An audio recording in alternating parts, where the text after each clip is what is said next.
firstly, briefly describe the character you play in a film and in which ways are you similar and or different from your character? Well, I play Sergeant Krupke in West Side Story, and in what ways am I similar or different? First of all, I think it's interesting to note that he's a sergeant in this version, which I'm all for. I'm very happy about the promotion. Um, and I think in terms of my ability to say that I'm like him, hopefully comes in the sense of empathy that I hope to create with the character. What I hope for in this version of Krupke is to see a guy who's doing a job and trying to do it in a way that is helpful and not hurtful to his community. And hopefully, I'd like to think that I try to live my life that way as well. Jabe, how familiar were you with the stage play and earlier film prior to being cast?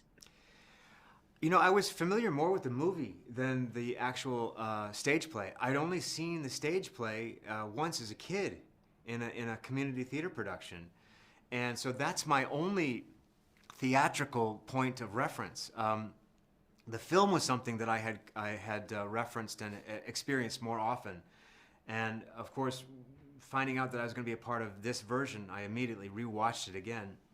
So, but to be totally honest with you, I think the way that the musical is most in my consciousness is simply through the music and my familiarity with the score, and just how that music has become a part of the fabric of our culture, really. So the music was the one thing that I could definitely I gravitated to. I was never a real dancer. I appreciate it, and I'm in awe of Jerome Robbins and what Justin Peck has done with this. But the music for me was the thing that was most prevalent and most, in my mind. Excellent. And how was the experience of being directed by Steven Spielberg? Was it like you imagined it would be, and what, if anything, surprised you about it? Well, what surprised me, I guess, is the ability that he has to completely disarm you with the notion that everything that you are bringing to the table in terms of, I'll speak for myself, my awe and my reverence for this artist.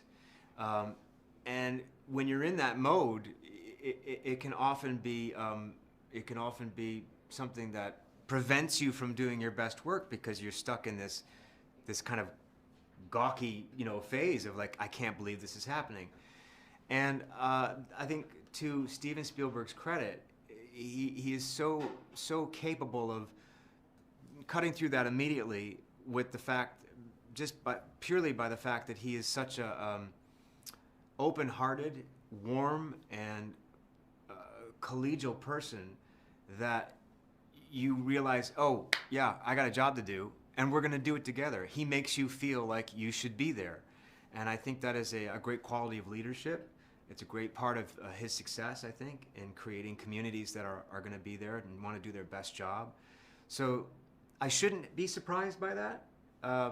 Because everything I read about that kind of prepared me to think that was true. But then when you experience it, you're so happy that actually is the case. They say never meet your heroes. It doesn't apply in this case with Steven Spielberg.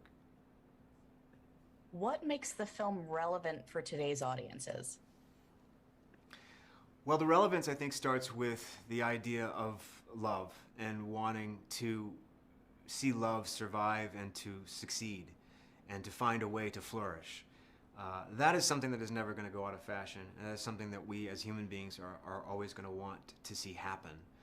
And when that story is being told and the odds that create a scenario that make it less likely for that to happen, you're going to want to root for that. So that's the first part of the answer.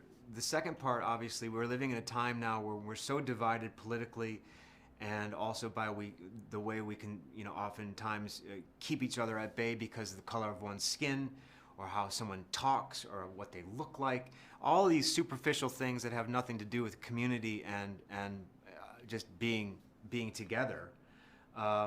is a huge part of this storytelling, and so that is, you know, you'd be foolish not to mention that in terms of where we are right now, because I think we have a long way to go to get better at that. And I think this story is something that will educate people, and in the sense that we have a long way to go, and let's get to work. What would you say was your biggest challenge in making the film?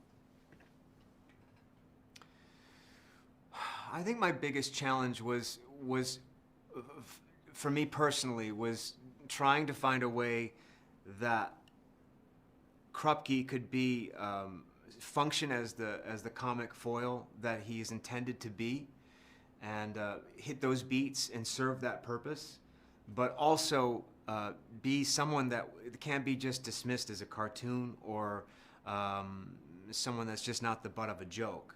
I was hopeful that the time you got to spend with this character and this guy would allow you to believe that he was a real person doing a real job.